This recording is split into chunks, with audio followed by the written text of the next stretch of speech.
आज आपण बनवणार आहे मोड आलेल्या मसुराची भाजी। त्यासाठी लागणारे साहित्य 2 वाटी मोड आलेले मसूर, पाणी, हिंग, एक बारीक चिरलेला कांदा, आमसूल, हळद, मीठ चवीनुसार, लाल तिखट, 2 चमचे तेल।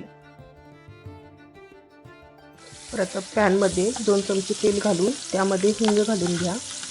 बारीक चिरलेला कांदा छान परतून घ्या। त्यामध्ये हळद आणि मीठ ते पण छान परतून घ्या। लाल तिखट हे मी कोल्हापुरी लाल तिखट मिक्स केले आहे। मसूर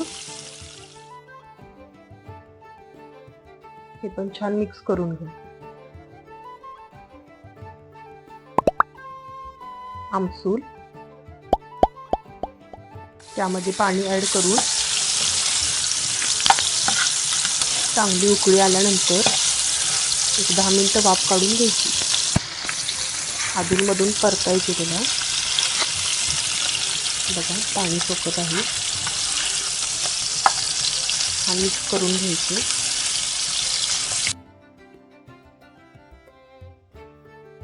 परत एकदा झाकण लावून वाफ काढून घ्यायची। आता पूर्ण पाणी सोकले आहे। यामधले कोथिंबीर घालून छान सर्व करा। खूप छान ही भाजी होते, एकदम चटपटीत। नक्की करून बघा, साधी सोपी रेसिपी आहे। चला तर मग चॅनलला सबस्क्राइब करा आणि व्हिडिओला लाईक करा आणि शेअर करा। Like, comment, and subscribe.